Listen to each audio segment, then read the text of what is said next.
All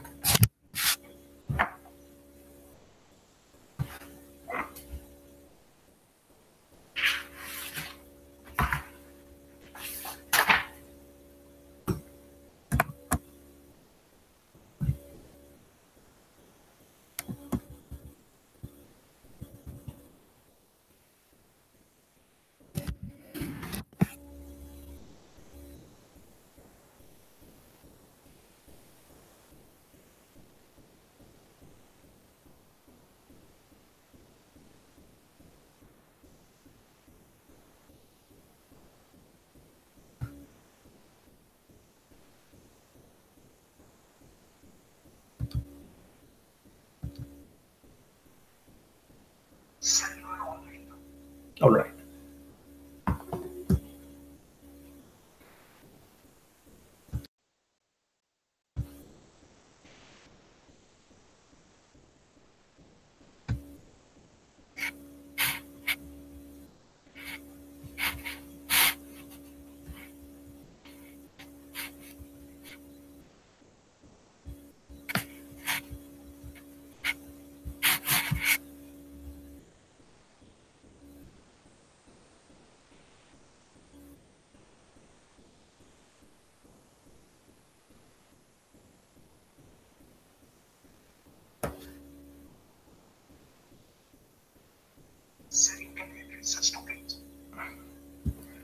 Yeah. I can't hear anything, Prasanjit.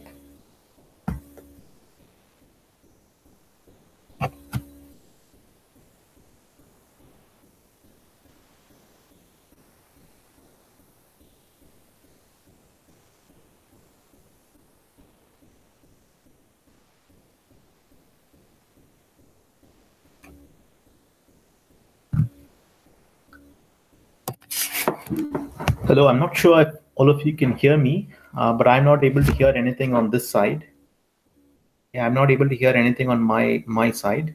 But if I'm addressing the students, I hope you've all enjoyed this course on semiconductor devices and circuits.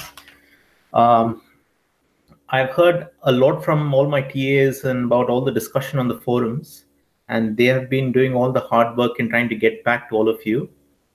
But if you do have anything to let me know personally, just do type it in or do address it, on to the media that you have been asked to do so, and I will try to reply to all your queries here.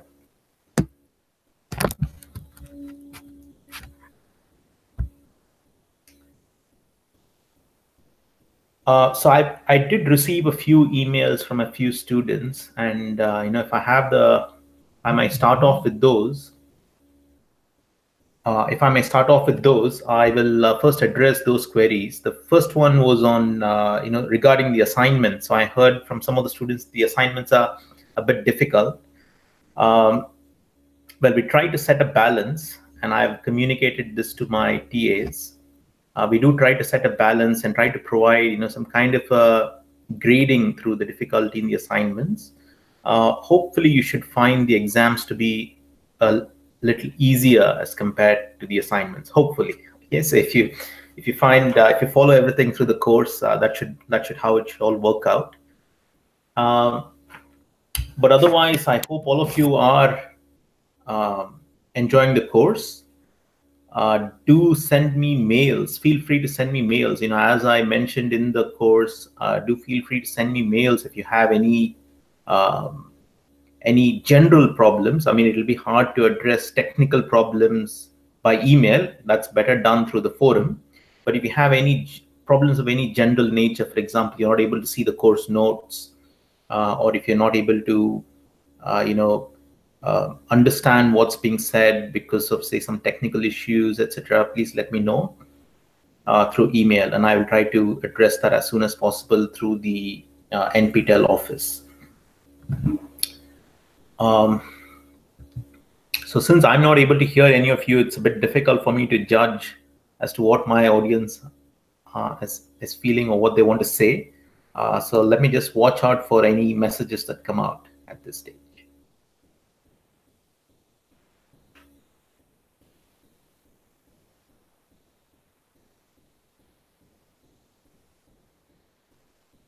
I believe there is a YouTube link through which I'm supposed to listen to your queries.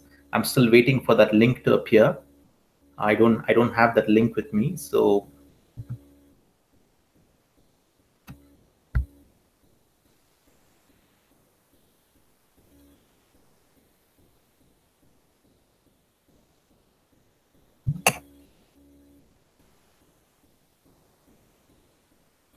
okay, now I have just received this link.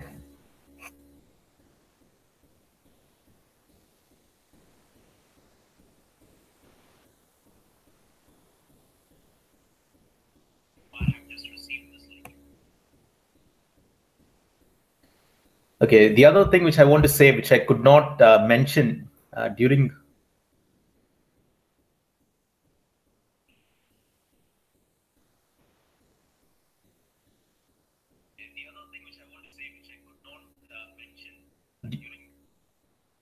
the other thing which I wanted to say, which I could not mention during the course, is that if you watch the audio recording for the course, it is a bit slow, in the sense I've deliberately spoken a little slower. Okay, and that's because you always have the ability to speed up and listen to the lectures.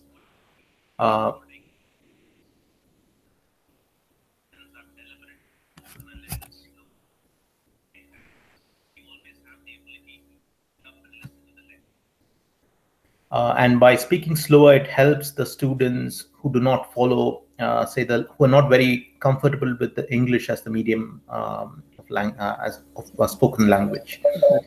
Right.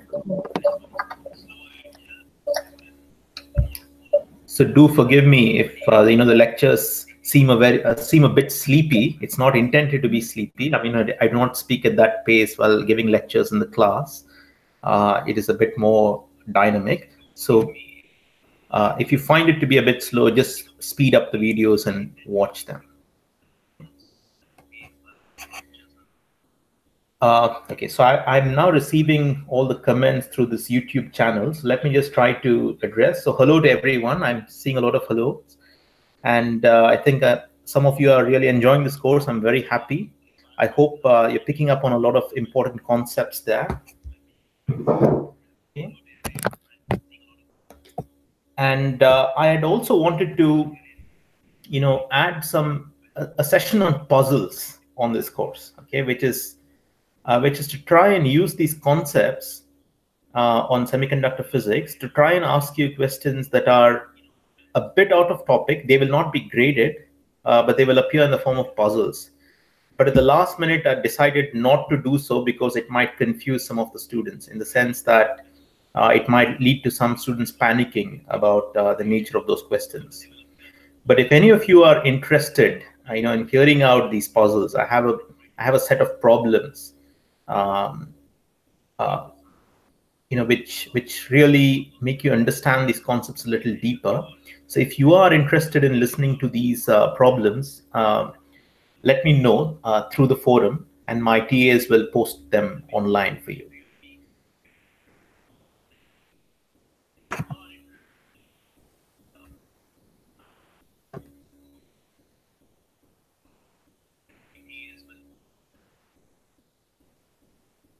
I see a question on how one can get all the videos to the course. I believe all the videos are available all the time. They're all posted on YouTube, and they're also available through the NPTEL office. That's my understanding.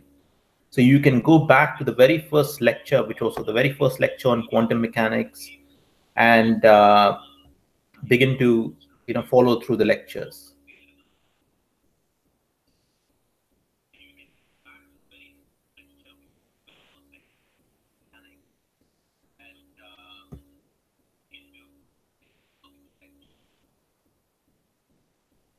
Okay, I see a question from Rajat here, who's asked me about what reverse bias voltage means. Okay, reverse bias voltage. Okay, so let's say you have a resistor. Okay, the resistor really doesn't care about on which side the voltage is applied. It does not affect the current through the resistor in any sense. If you set the positive terminal on one side and the ground on the other, the current flows in one direction. And if you were to reverse the polarity, the same amount of current would flow in the opposite direction. But more active devices, do not have a very symmetric current voltage characteristics. In one side, by creating the electric field in one direction, the current will be very different as opposed to creating the current in the opposite direction. A good example is a diode. Therefore, in this sense, we want to distinguish between the direction, of the electric fields. And for this reason, we have to define one side as forward bias and the other side as reverse bias. Okay, which means the polarity of the voltage is changed. It is equally good if you want to define, I mean, when the people made these definitions, you might as well called the high current region as reverse bias and low current region as forward bias. It really doesn't matter. But since they have started using this definition of forward bias being the region where the currents are generally higher and reverse bias being the conditions where the currents are generally lower, we just stick to that convention. Okay, it's just to distinguish between a symmetric as well as compared to an asymmetric current voltage characteristics. So I hope that gives you an indicator. So the next question is from my TA. I don't know whether he's passing on, relaying a question to me. If the temperature affects the semiconductor about 300, how can the processors work perfectly in a 313? That's a great question. So when you design integrated circuits, you design for something called as corner cases. Okay, so if you were to ever take a course on VLSI and start designing integrated circuits, you design the circuit and you make sure that your clock rate and your power consumption, etc., and all the parameters that define your system is bounded by something called as corner case simulations or corner cases,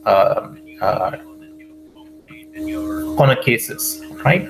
And one of these corner case tests is that of temperature. So you want to make sure that typically all your devices can work from 80 degrees centigrade all the way down to some minimum temperature.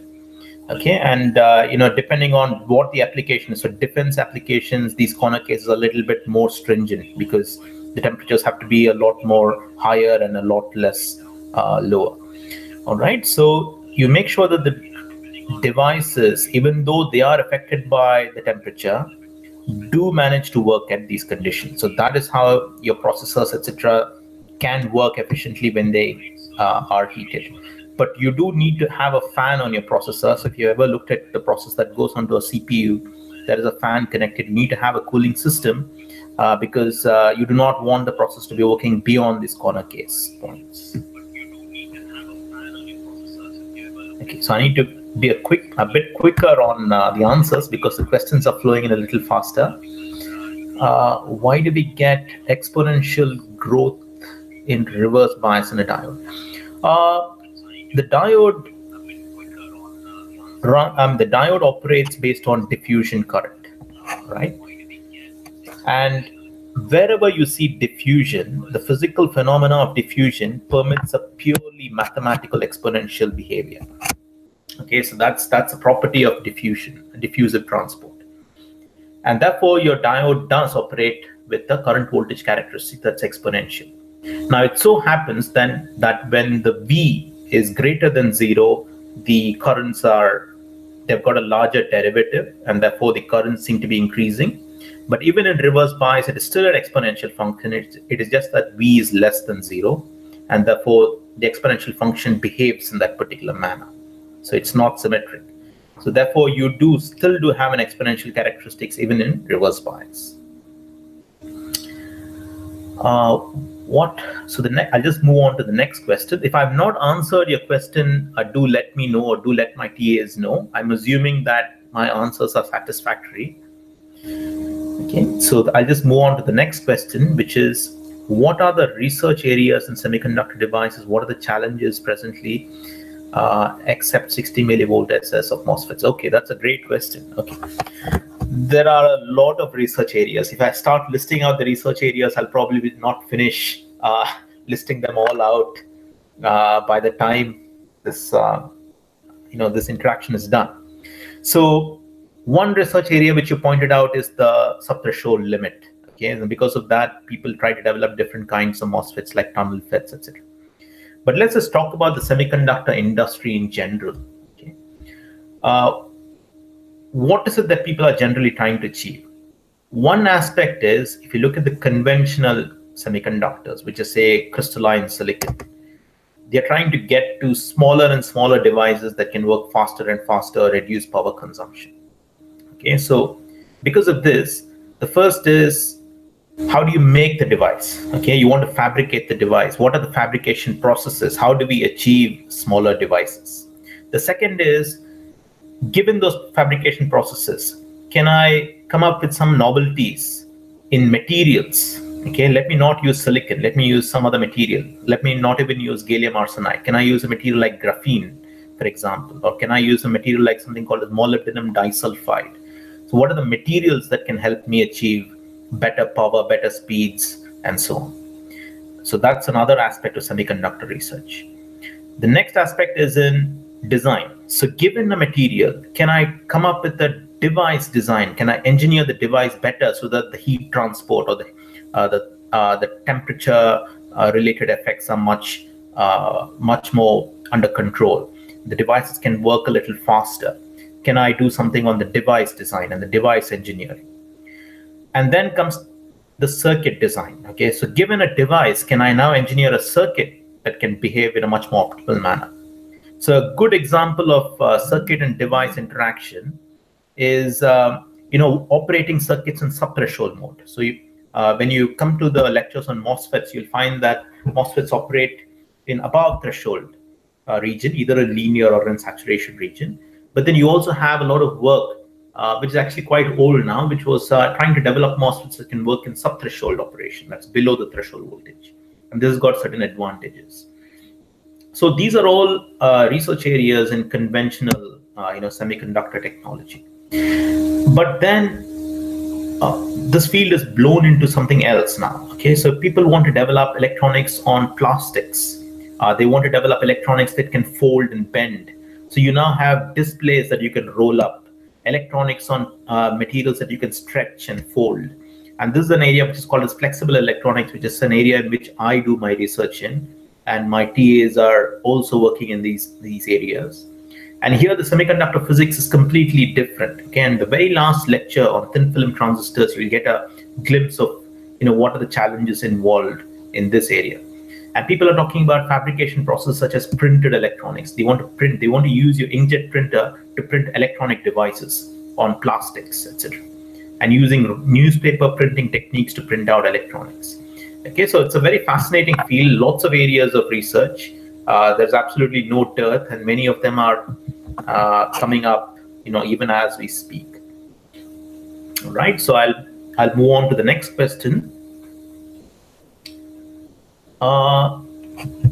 In a diode current equation, what happens if we do not have the minus IO term? And by minus IO, I imply you mean the prefactor, which is the offset or the reverse bias current. So if you do not have the minus IO, your diode characteristics would be IO into e to the power QV by KT. And at V equal to 0, it would say that the diode has got a finite current through it. It will have a current of IO, which means that I can take a diode, not apply any voltage across it, and still have a current through it. So that violates thermodynamics. So it's not possible for a mathematical representation of the diode to not have a minus IO. But what the minus IO does is, if you have a characteristics which is I naught into e to the power QV by KT minus 1, then at V equal to 0, the exponential term takes a value of 1, and the 1 minus 1 gives you a current which is 0, which means when you do not apply a voltage across the diode, the current is 0. So that is why you need to have a minus IO term. So Mahindra, I'm very glad that you're enjoying the course. I really hope all of you learn and become great device engineers using this course. It's always nice to receive good feedback. Is there any limitation to integrate transistor in a single chip? If yes, what is the maximum value? I do not understand the complete meaning of this question, but I'm assuming that you're asking me as to how many transistors you can integrate into a given layout area. So let's say you have a 1 micron by 1 micron space. You want to know how many transistors you want to integrate into that area. And that's a great question. And that really depends upon all the topics I talked about, which is what material are you using, what device, and what's the status of your device engineering, and what's the fabrication process limitations. Okay, so your photolithography, which is the key process, has got a certain resolution limit, and you want to get to a better resolution in order to integrate more and more transistors in. And you need to come up with the device and the material so that these devices can operate at the electric fields and the voltage levels given them. How do you accurately calculate the Fermi energy? And by that I assume that you mean the position of the Fermi level. I'm not sure if that's what you're trying to ask. So to calculate the position of the Fermi level, firstly is in some sense it's an what should I say? It's a mathematical artifact, right? So the electrons are not sitting there saying that here is the Fermi level. They do have a maximum energy. So if you look at the energy in K space, or if you look at the energy in if you look at the energy of electrons as a function of the density of states, they do have a maximum energy which they take up at any given temperature. And the way we define the Fermi level, the concept of the Fermi level actually comes in because we have defined something called as the Fermi-Dirac statistics, okay, which is what all fermions follow. And the concept of the Fermi level, as per this definition, is that at T equal to 0 Kelvin, all states that are below EF have got a probability of occupancy of 1, and all states that are above EF have got a probability of occupancy of 0. And at the Fermi level, irrespective of the temperature, the probability of occupancy of an electron is half.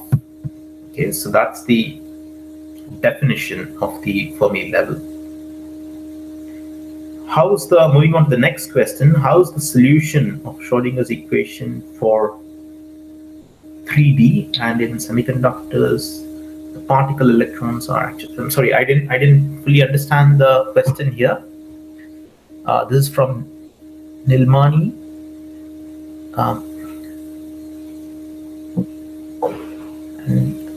Yeah, I really don't understand the question. So I think you're trying to ask, how do you solve Schrödinger's equation for a three-dimensional case? Okay, and if that's the question, okay. It is a lot harder to solve Schrödinger's equation for a three-dimensional case, but I believe in the lectures I have shown you how it's done for a 2D case. Okay, and in the 2D case, we conveniently used a rectangular box, wherein one of the coordinates, which was the x coordinate and the y coordinate, were completely orthogonal. So whatever influenced the x coordinate did not influence the y coordinate, and therefore we could separate the equations into two 1D Schrödinger equations, and we could solve them. Now, in a 3D case, if you have three orthogonal coordinates, you can still do the same thing. You can split the Schrödinger's equation into three equations and solve them. But it becomes very tricky when these coordinates are not completely independent of each other, in the sense that if you think of vector spaces, these are not completely orthogonal. Okay, for example, let's take a 2D case, but you have a triangular box. Okay, and in that case, Schrödinger's equation becomes quite hard to solve. So yes, it can be easy or difficult to solve based on the kind of dependencies or the kind of potential profile that you have. For example, in an atom, firstly, which is a very good example of a 3D case, you write out Schrödinger's equation, but if you look at the potential term, you firstly have the interaction of the nucleus, which has got a 1/r dependence in space. And then you also have electron-electron interactions, which make it a little harder for you to write the potential function and a little harder to solve. So in these cases, we generally make use of computers and numerical methods to solve Schrödinger's equations. So I hope that answers that question. Why are fabrication of inductors much tougher? Okay, great question. Okay, now why is it tougher? Because integrated circuits, as we know it, all sits in a 2D plane. Okay, or it's barely 3D, in the sense that it's much easier for me to have a width and a length as compared to a height. I can't move around too much in the third dimension. So if I want a very good inductor, let me put it this way: if I want to confine the magnetic fields, it's good to have a solenoid-like structure, right, where you have a coil, which is a three-dimensional coil, and all the magnetic field lines are focused inside the coil, and they all spread out outside the coil. Now it becomes hard to do that on a two-dimensional surface, but you can still make good inductors on a two-dimensional surface. You have these spiral patterns that are created, but they're simply not as effective as having making use of 3 dimensions. Okay, so that's the only reason. It's not that we cannot make inductors. You can make inductors, and you still do make good inductors. But I believe this is the flavor of your question, and that's the answer. The next is, can we listen to the session again? So I do not know the answer to that. I think the NPTEL office can give you an answer to that question.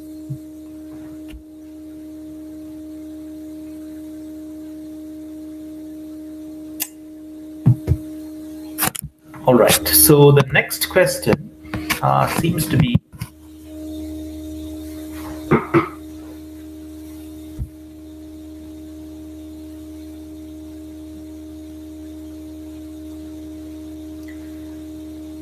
can we realize the function of an inductor using capacitors, transistors, and resistors such that we can, okay. Now, this is a tricky bit. Now, what aspect of the inductor do you want to realize? Okay, so if you're trying to just mimic the transfer function or mimic the impedance of the inductor so that at high frequencies you have a higher impedance, that probably can be done using many techniques. Okay, but if you're trying to establish a magnetic field, it's a little harder. I mean, you can always just have a coil of interconnect and achieve this. You do have an inductor because any interconnect also has an inductance. So you can build an inductor without making use of transistors and capacitors. But I think what you're trying to ask here is as to whether you can build an impedance where the impedance scales linearly with the frequency. So if you've taken a course on transmission lines or network theory, you'll find that you can compensate for many aspects of the transfer function using several techniques. So I do not know if that's the point of your question. If you're just trying to mimic the impedance, then yes, you can do so using many techniques. But if you're trying to just build an inductor, you can just do it with an interconnect itself. There is no need for you to make use of capacitors or resistors to do that. Right. So from the next topic is okay, from p-n junction diode topics. What is the use of the ideality factor? Okay, so the ideality factor is so for people who are not familiar with what the ideality factor is, it's so if you have a current voltage characteristics in a diode, in an ideal diode, we say it's I is equal to I naught e to the power qb by kt minus 1. But then realistically speaking, at high voltages, we find that it does not really follow this relation. The current sort of saturates.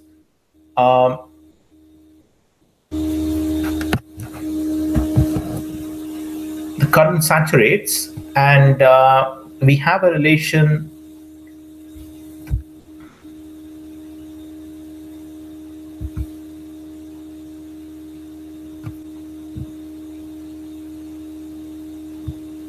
Okay, I'm just, it looks like I've been disconnected from this call, but I'm not sure, so I'm just going to continue speaking. I have lost any feed from the NPTEL office here. So I'm just going to continue speaking.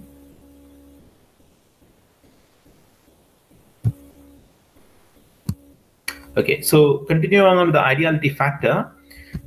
In a real diode, you'll find that the current voltage characteristics is more like I naught e to the power qv by n kt minus 1, where n is the ideality factor, and it's typically greater than 1. And the reason for that, when n is equal to 1, it's an ideal diode. When n is greater than 1, the current is going to be a little lower. And the reason for that is, there are several reasons, but one of the biggest reason is that when you have a very large voltage, a forward bias voltage, when you have a very large forward bias voltage, the resistance of the diode, the doped regions, they have a significant voltage drop across them. The metal semiconductor interface of the diode has got a voltage drop across it. And therefore, the actual voltage seen across the junction itself is much smaller than what you have actually applied. And therefore, you need to have this artificial factor to model the diode a little better.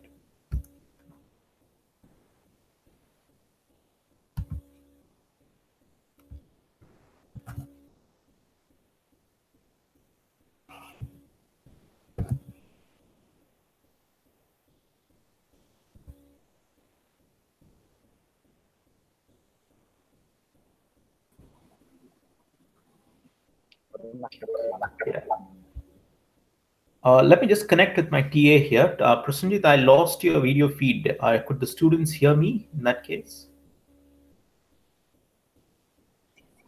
Yes, sir. Actually, we are having some technical issue. I think now it's resolved. So we can hear you, sir. And students also can hear you. So please go ahead. Okay. I hope they got the answer to the ideality factor question. So I will just move on. As the temperatures increase, the voltage across a diode carrying a constant current will increase or decrease. I hope is that the next?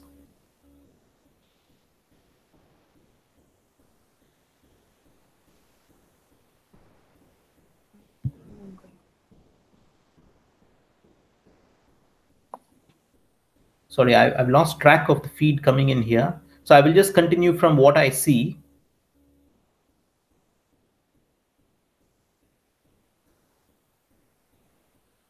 Okay, the latest one I see is op amps, capacitors, and resistors. We can, whether it disappears or not, but I think I have answered that. Yeah, I've lost track of the comments coming here. Okay.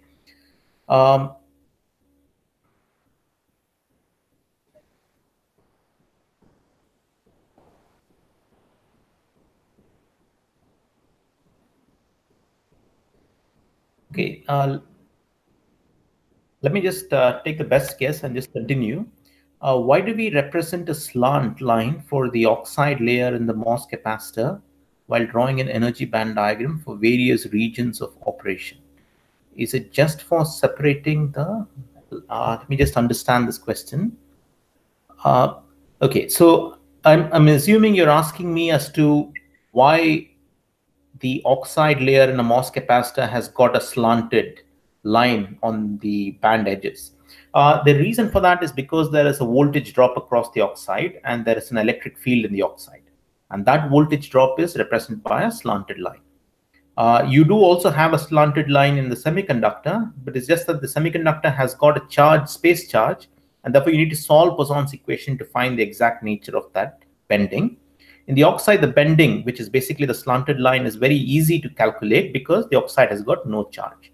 So Poisson's equation is quite easy to solve, and your voltage is basically your electric field times the distance, with the electric field being a constant. So that slanted line is the voltage drop across the insulator, and which is also showing you the semiconductor in the insulator, the electric field in the insulator.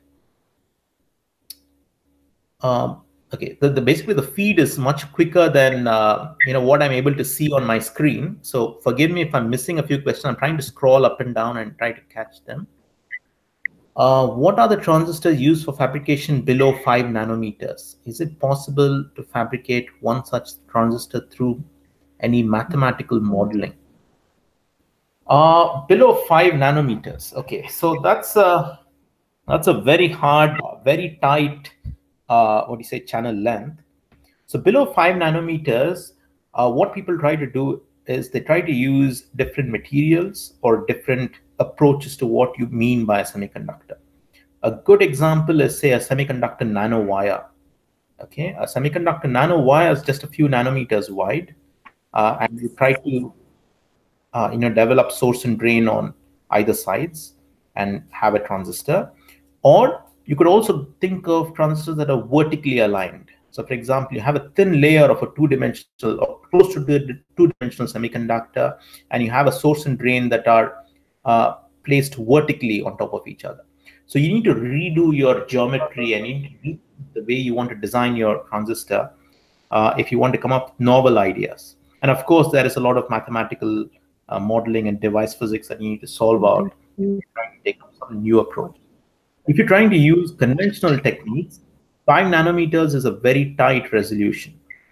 Okay, and for that, the key difficulty will be your process, the fabrication process itself, because you need to use very high energy wavelengths, and because of scattering, you really cannot really achieve the kind of resolution very easily. So just let me continue.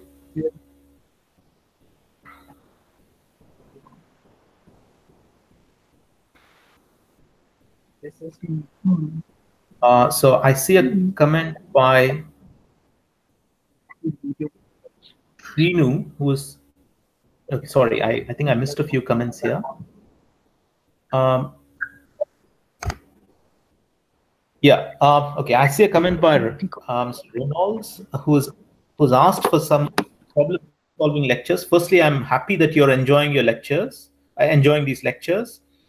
For problem solving, we do have a 1.5-hour tutorial that is going to come up.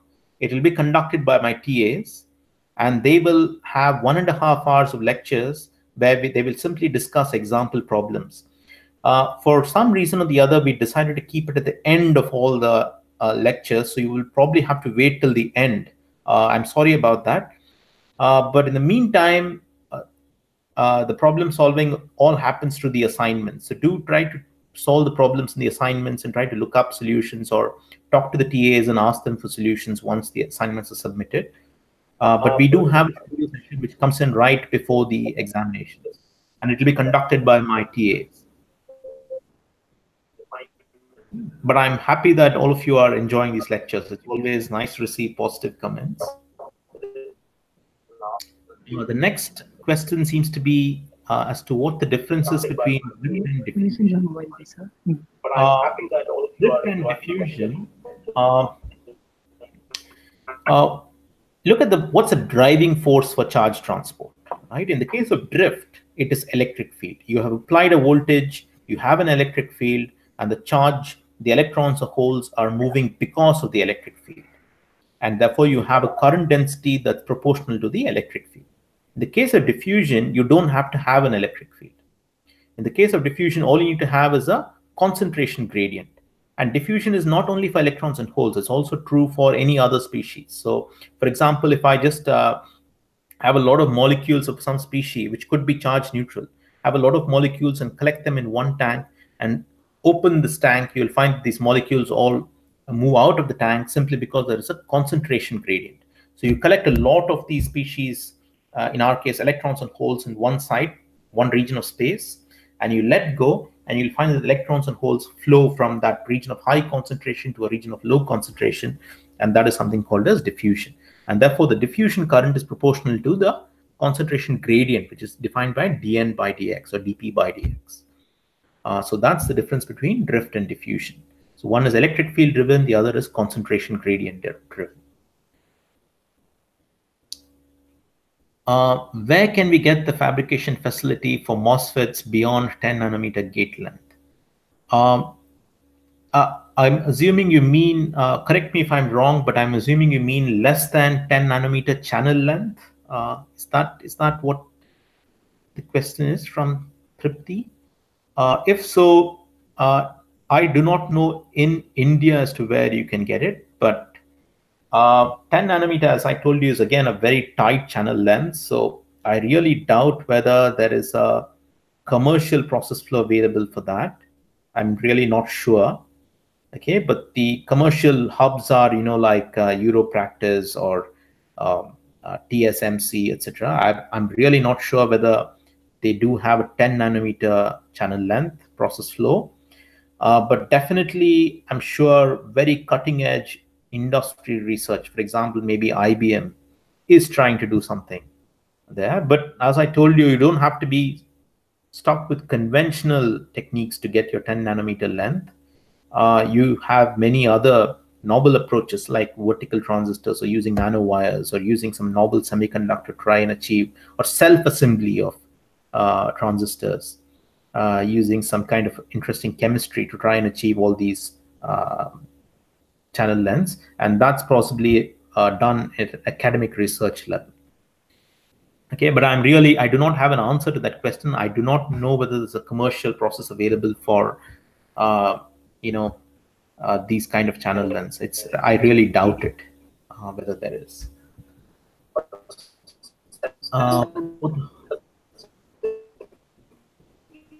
What are the topics to be followed for advanced technology? That's a very general question. I am assuming you mean advanced semiconductor technology. And I would suggest the topics, given where the semiconductor industry is heading, the topics you must really be focusing on is, as I told you, one aspect is, of course, printed electronics, etc., which is a very different area, which is disordered semiconductors. The other hot areas of semiconductor research are in where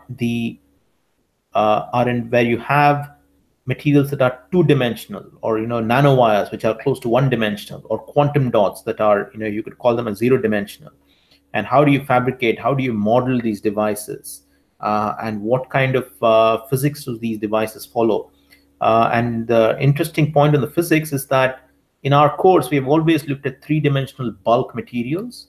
And three-dimensional bulk materials follows, we have always used statistics, such as Fermi-Dirac statistics, or we assume that the mobility is given by mu, and the number of carriers are very, very large. We're talking about numbers like 1e10, etc. In modern day devices, which are, say, molecules of semiconductors, you just have a molecular electronic, a molecular transistor device. You do not have that many electrons. You have very few electrons. Therefore, quantum mechanics becomes very important. And in fact, in these kind of systems, these are called as mesoscopic systems. Both quantum mechanics and which is basically defined by Schrodinger's equation, and Poisson's equation, which defines the statistical aspect of it, are used iteratively to solve the device physics of these devices. Okay, so these are probably the advanced areas that I can recommend to you. And if you're interested in textbooks, I would strongly suggest you look up a researcher named Supriyo Datta from Purdue, who has done some very initial work on these devices. I'm sorry, again, I lost track of the feed here. I have to scroll through, and I'm scrolling through on my phone, which does not have a very large display. So do forgive me if I'm missing questions. You can always post them back on forums, and I will try to answer them to you.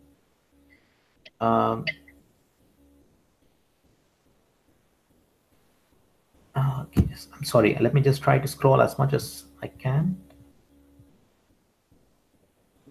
Yeah, okay. Yes. So I think we left off here. Can I get a characterization facility for my semiconductor SEM AFM?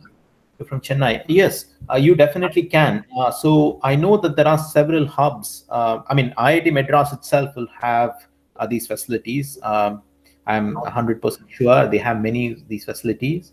But you do have free facilities available. You do have facilities such as the Center for Nanosciences at IISc. Of course, that's no longer free. But I think IIT Bombay still runs a free facility wherein you can go to IIT Bombay. They have a nanoscience center. I forget what's the name of it. And you can go and use your SEM and AFM there. But I'm pretty sure that if you were to just walk into IIT Madras and just approach a faculty, they will gladly help you out since you're from Chennai.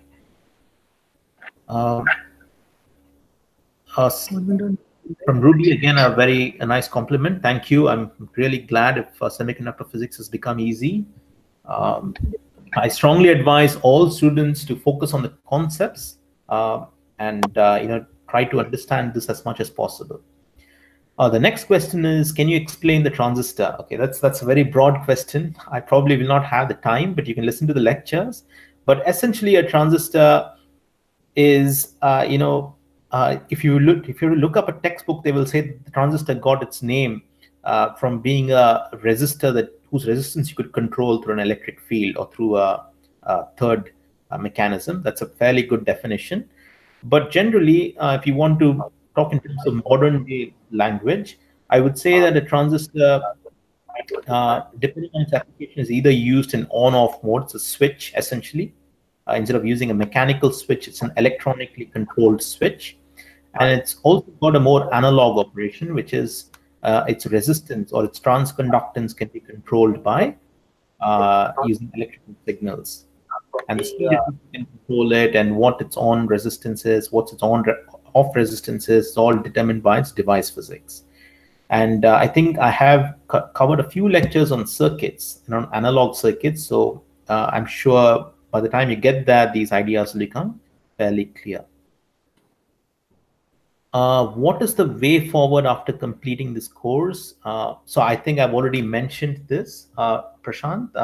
I strongly suggest that you look up, depending on your interest, whether it's fabrication or device physics or materials or circuit design, you should look at all the topics that I discussed earlier on, which is, mesoscopic systems or 2D materials, or processes like self-assembly, fabrication methods like self-assembly, or in terms of circuit design, look at ideas like subthreshold circuits, which is actually not very new now. It's been there for some time, but subthreshold circuits with these new materials and new devices. So for example, 2D semiconductors, how do you design circuits with them, etc.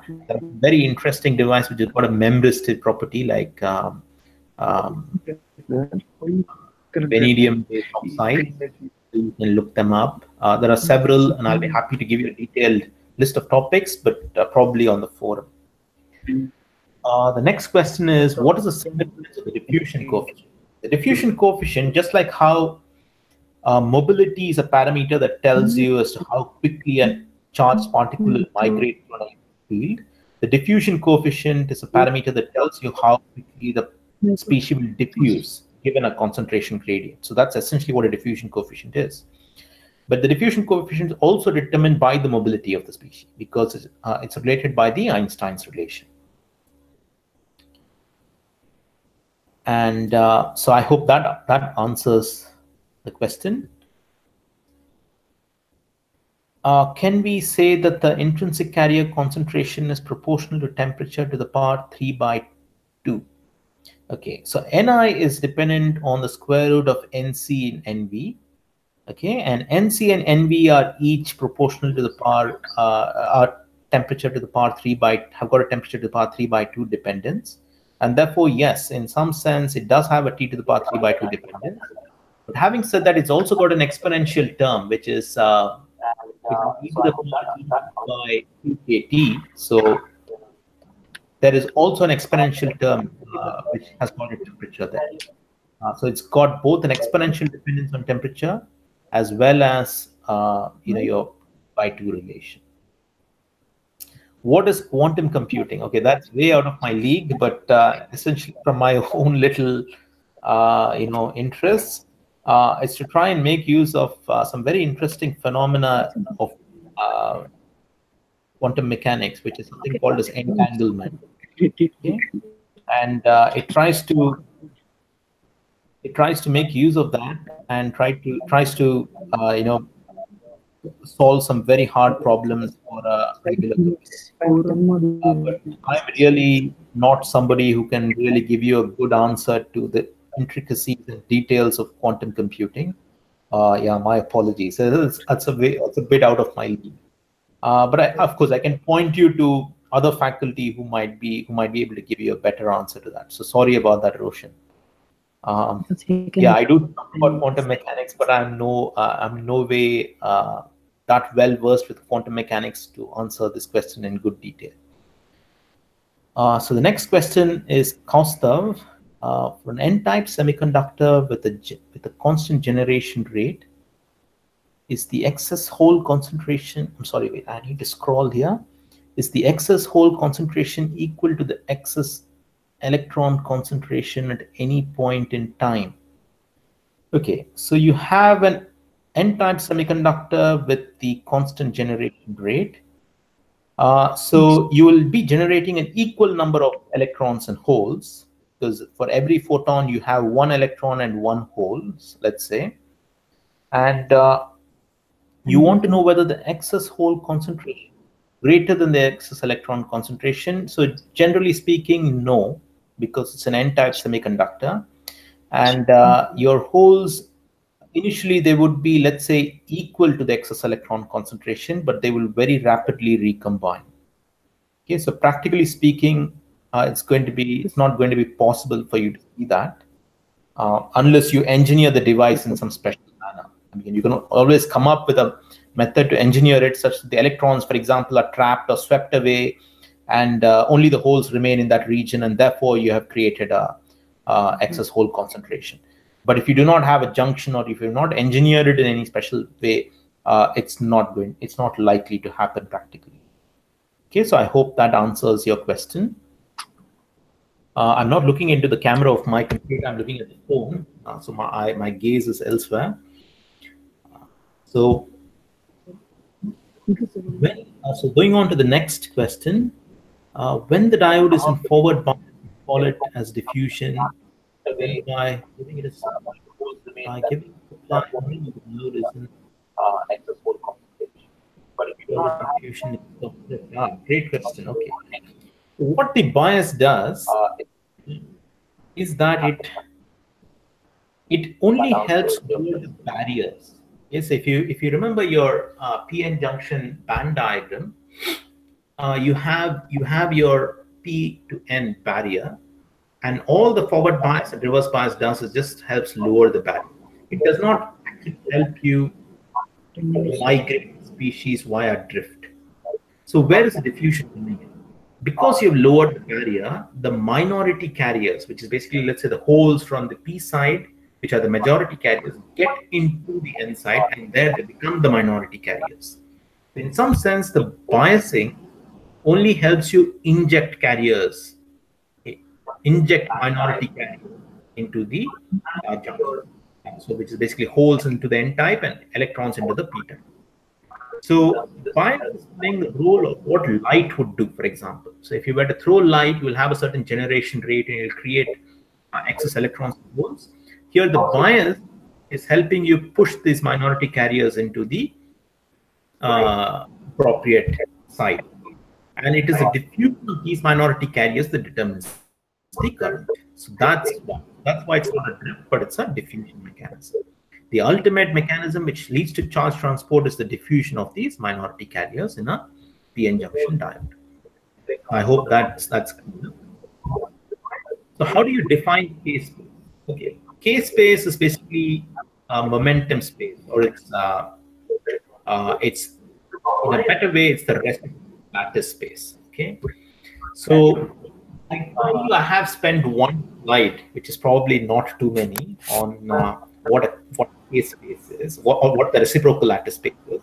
But if you want to think of K in terms of tangible aspects, think in terms of the Fourier transform. Okay, so for example, let's say you have time and you have frequency. Time and frequency are talking about the same aspect, but they are different spaces. So similarly, you could have space and spatial frequency. You have a printed pattern, which is, say, some periodic black and white marks. Okay, let's say pedestrian crossing. In space, you see a periodic pattern. Now it's got a certain frequency at which these periods, these white stripes appear, for example. So if you take a spatial Fourier transform, you will see the frequency at which it appears. So just like how you have time and temporal Fourier transform giving you the frequency component.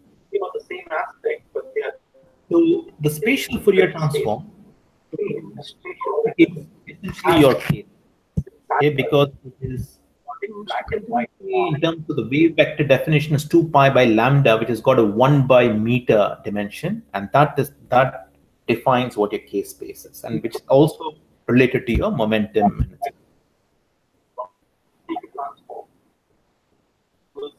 Please repeat the name you suggested now. I do not know which name. Which name I suggested now? I suggested many names. Yeah. So could you be more specific about that? Makpul. I'm not really able to understand what you're referring to. So Sarvesh, can I speak in Hindi? मेरा हिंदी उतना अच्छा नहीं है, but I can speak in Hindi. Yeah, my Hindi is not too bad as well, but Hindi में बात कर सकता हूँ. But probably I cannot answer questions in Hindi, so that's a bit of a stretch. My apologies. Okay. So what is the concept of light hole and heavy hole? Okay. So if you look at the way we calculated effective mass, so we said that it's related to the EK diagram, and if you remember, we had drawn this. We had defined the edges of the EK diagram, the band edges of the EK diagram, by parabolic profiles. So we said that E is some alpha K square plus some constant. We defined that, we modeled it in that manner. And the effective mass depends upon the prefactor to that parabolic profile. So if you say E is alpha K square plus beta, the alpha determines the effective mass. So, or in other words, the effective mass is dependent on d square E by dk square. So depending on whether the parabola is wide or very narrow, the effective mass is different. So you could have, in the case of a narrow one, you'll probably have a low effective mass. In the wide case, you'll have a high effective mass. And therefore, you could have a hole, which is basically your EK diagram in the valence band. You might see two EK diagrams in the valence band. One of them which is a little wider parabola, the other one is a narrower parabola.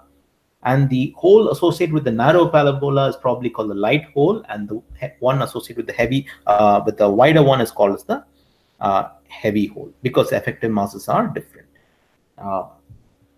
Yeah, I hope that answers your question.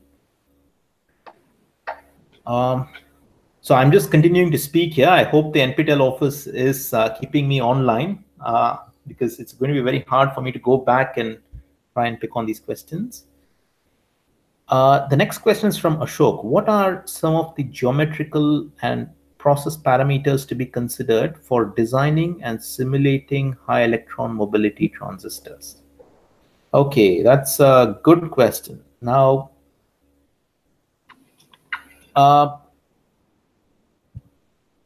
firstly, I think the most important parameter is actually the material that you're going to use, okay, more than process or geometry. In general, for any transistor, the geometry that you want is the geometry that will give you high speed. If you think about it, high speed implies low on resistance for the transistor. So what would you like? So that if you think about the I don't know if we have already covered the circuits aspect, but it becomes clear there. But you'll realize that the on resistance of the device, of the transistor, the MOSFET, is dependent upon 1 by mu Cox W over L into VGS minus VT. Okay, so that factor determines the resistance of the MOSFET. So of course you want a high mu, which is there dependent on your material that you choose. You want a low threshold voltage, which implies that you want your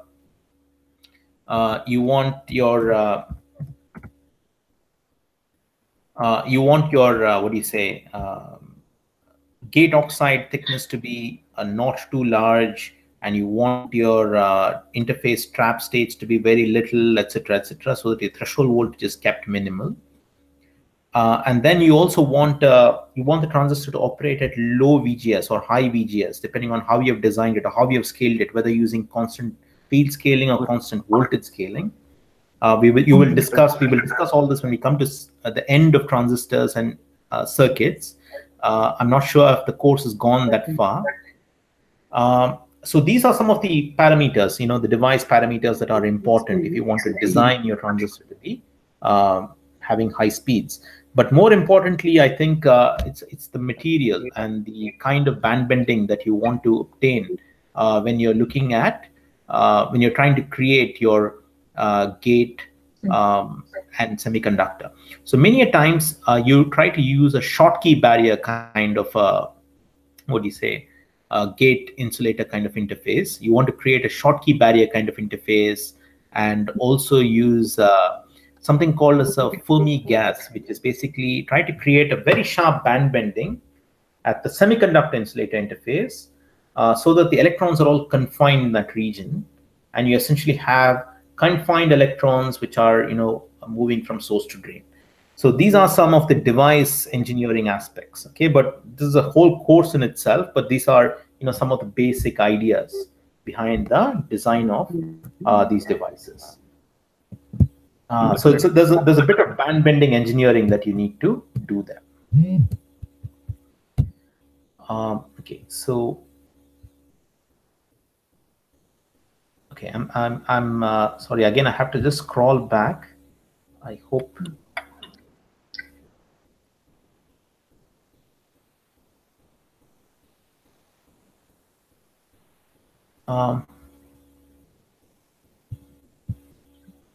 Yeah, as my TA says, if you have any questions that I've forgotten to answer or I've missed out because I'm scrolling at a certain pace here, please post them on the forum. We will definitely answer that. The next question is, how can we explain hole as a charge carrier more logically as it's only a vacancy?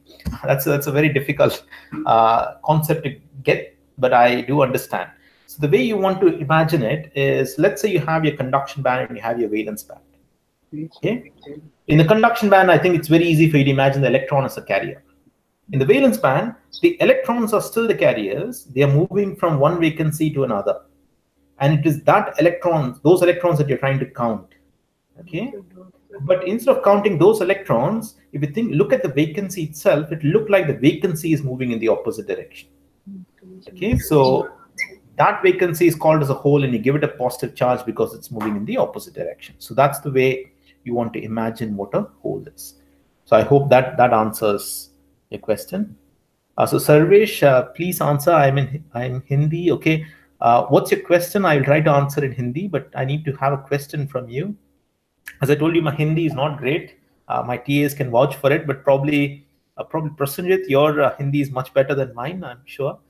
And Uppili, I'm sure yours is worse than mine. Not that I should be commenting publicly, but yeah. So we are running almost out of time. So we'll take one or two questions. Then we'll end the session. Any unanswered questions? We'll take all the here audio forum. The NPTEL registered they can ask your doubts in that forum. We'll be happy to clear all those doubts. Sir, over to you. Okay.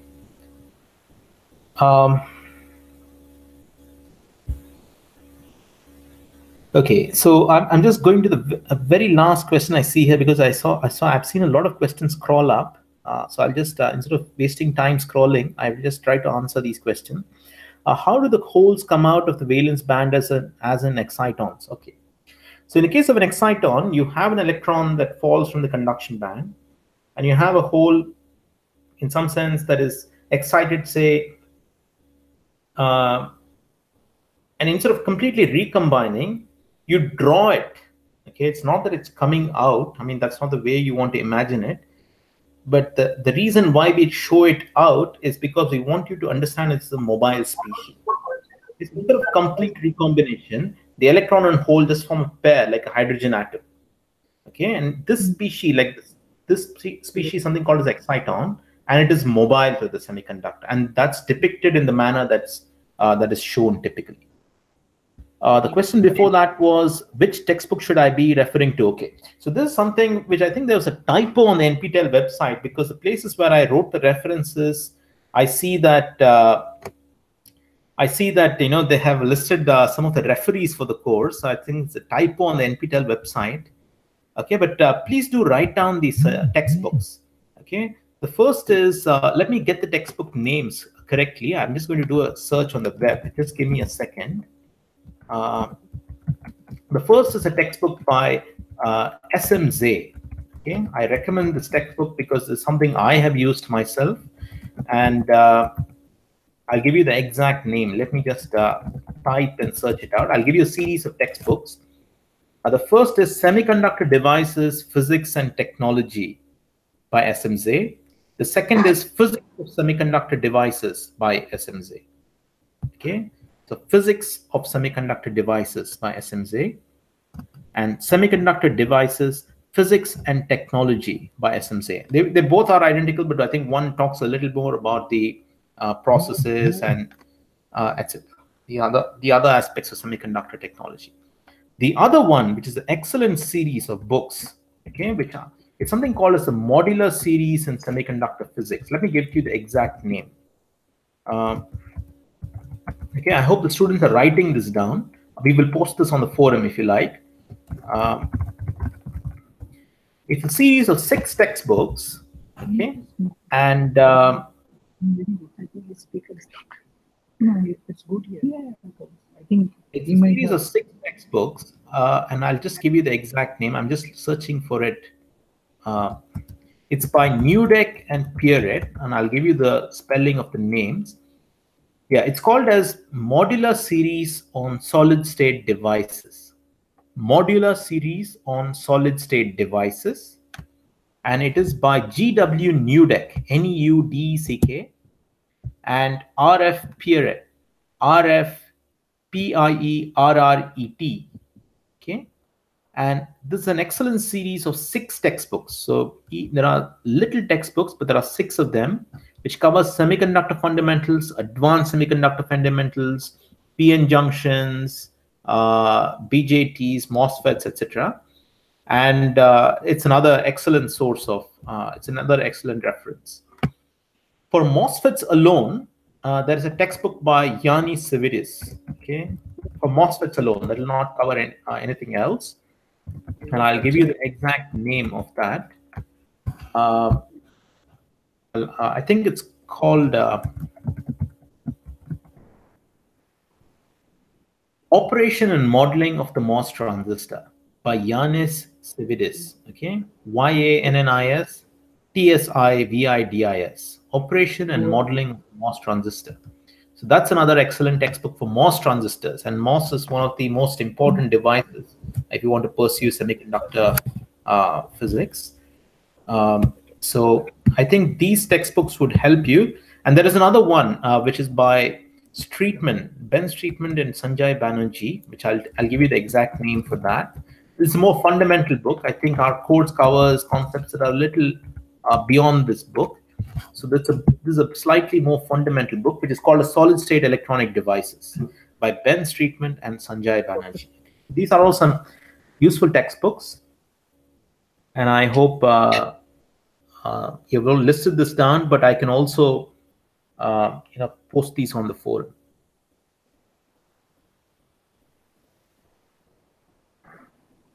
Okay, so going back to, I think there are several questions on textbooks, so I think my answer answers all of those, and we will, as I said, we will also post them on the forum. Can you explain? Okay, the next question seems to be: can you explain what is Planck's constant? Okay, so if you were to think of a photon, okay, and you ask yourself as to if you remember Einstein's photoelectric theory or the experiment on photoelectric physics. You want to understand what the energy of a photon is, which is basically the particle of light. It was found that the energy is proportional to the frequency of the light used. And by frequency, what you mean is the speed of light by the wavelength. So let's say it's in vacuum, C by lambda is the frequency, and the each particle of light was found to be proportional to this frequency, and the constant of proportionality is the Planck's constant. Okay, so it is just a proportionality constant that relates energy to the frequency of the particles of light. If you listen earlier, then it will be like.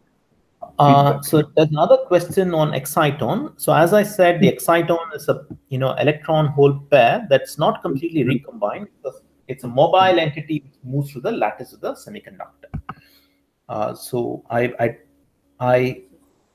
Call will get disconnected here. I hope that answers all the questions on Exciton. Moving on, so can we say the density of states is NC and NV? No. Okay, here is a very key concept. The density of states is the number of states per unit volume per unit energy. Okay, that's the density of states. NC and NV are something called as the effective density of states. An effective density of states implies that if you look at the conduction band edge, yeah, let me just answer this and I will conclude. I'm getting a call from the NPTEL office that I need to conclude the session. Let me just answer this question and then I will conclude. If you think about the effective density of states, it is in the conduction band, which is NC. You integrate the density of state into the Fermi function all the way from EC till infinite. That prefactor that comes out of the integral, as you see in the course notes, is something called as the effective density of states. The effective density of states is not the density of states. It is the total sum in some sense. It's the integral, prefactor to that integral that gives you the answer. Okay, and since I just rushed through this answer, if I have not been clear, we will answer this in the forum. And it looks like the NPTEL office wants to now conclude the session. I'm happy to answer all your remaining questions on the forum. So do let me know if there are any unanswered questions here. Okay, Prasenjit, does that cover everything? Yes, so basically we'll have another one like session. Have on another one where we can clear more questions. Because of shortage of time, session. Okay, but can't we just continue this instead of having another one? So I mean, we are great. We are also. So thanks. We have a